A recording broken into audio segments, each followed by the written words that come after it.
3, 2, 1, go. Okay, so today we're going to be learning, well, I'm going to teach you about how manual transmission works. Now, there's 3 basic shafts into manual transmission. This is the input shaft right here. This part is connected to the clutch, where the clutch will get the power from the flywheel and the engine, and it'll make the transmission move. This right here is the output shaft. Now this is connected to either your axle shaft or your drive shaft, depending on what setup you got. And this shaft right here is your counter shaft. Now this is where it's the weights and the ratios all change, etc. So we start with this one right here.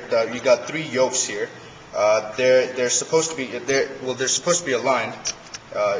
You'd have a setup like this. Now your gearbox would be sitting here.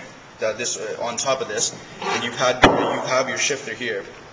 Now this transmission is in neutral right now. So in neutral, your gear stick is going to be able to move side to side, and it's going to be able to move forward and backwards, etc. Because you do have a pivot gear. And so let's say for first gear, if the driver's sitting right here, he would move this way and push forward. For a push forward, meaning it's going to pivot out this way. The shift's going to pivot out this way and move forward, making this thing move back. That would be your first gear. Now, from first gear, when you're getting the input, it goes from the small gear to the counter shaft, and from the counter shaft, the smallest gear, and from the smallest gear, it moves up to the highest gear, giving you high torque. And that would be your first gear. So from the first gear, you would come back to neutral first. So in that case, if you had this yoke here, when it come into neutral, this would move back. This would move back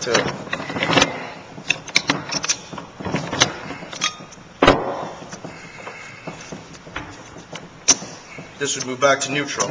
Now it's neutral again, and again with the yoke assembly right here. With the second gear, it would still swing this side, and you would push back for second, making this go forward, and this would slide up to right there. That would be your second gear. So once you get your input, this gear goes again to here. From here it goes to this gear, and from here it goes up here, giving you a different output and a higher speed. Now, from here, you would go back to neutral, making this push back again. Right here, you're back to neutral. Now this yoke goes out. This yoke is in no use anymore, because now you move on to this yoke, which would be sitting here, connected like this. Now you come back to the middle. The pivot would turn into the center, and then for a third gear, you would push forward, making this come back like that, and the gear would change, the speed would change, etc. The input coming from in here, back here, from here to up here, the counter shaft having the higher gear, etc. And then from here, again, it's from the shift sitting right here, you would push back, making this move forward like that. Making you go into the 4th gear with a higher speed. Now with the 5th gear, it's completely different, because now it's going to shift back to neutral, going.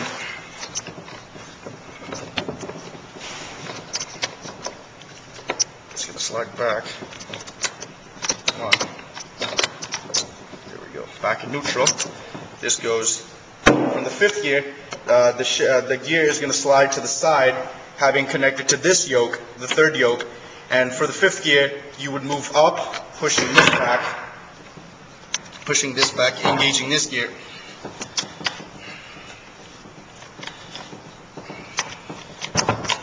This gear, giving you a higher speed, because it's from here it goes back down here, and from here it's down here.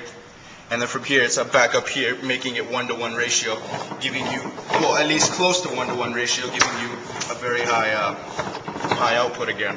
Now, from here, you would go into reverse, Reverse would be the same thing. From here, you would go back to the normal side, which would be neutral again, and that would be.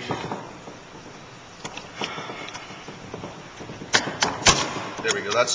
We're back to neutral, and now for reverse gear, you would push, or you would bring the stick back. You would bring the shifting stick back, pushing that gear down there, as you can see, that gear down there, pushing this gear like that. Now, before I do that, the counter shaft's gear, this gear right here, is not connected to this gear. So as you can see, they're not connected at all.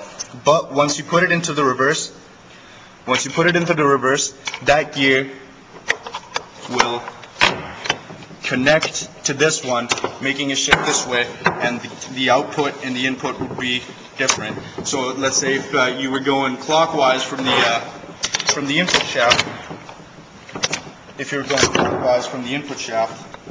clockwise, that would change the gears, make it into a opposite-sided output, making it go into reverse.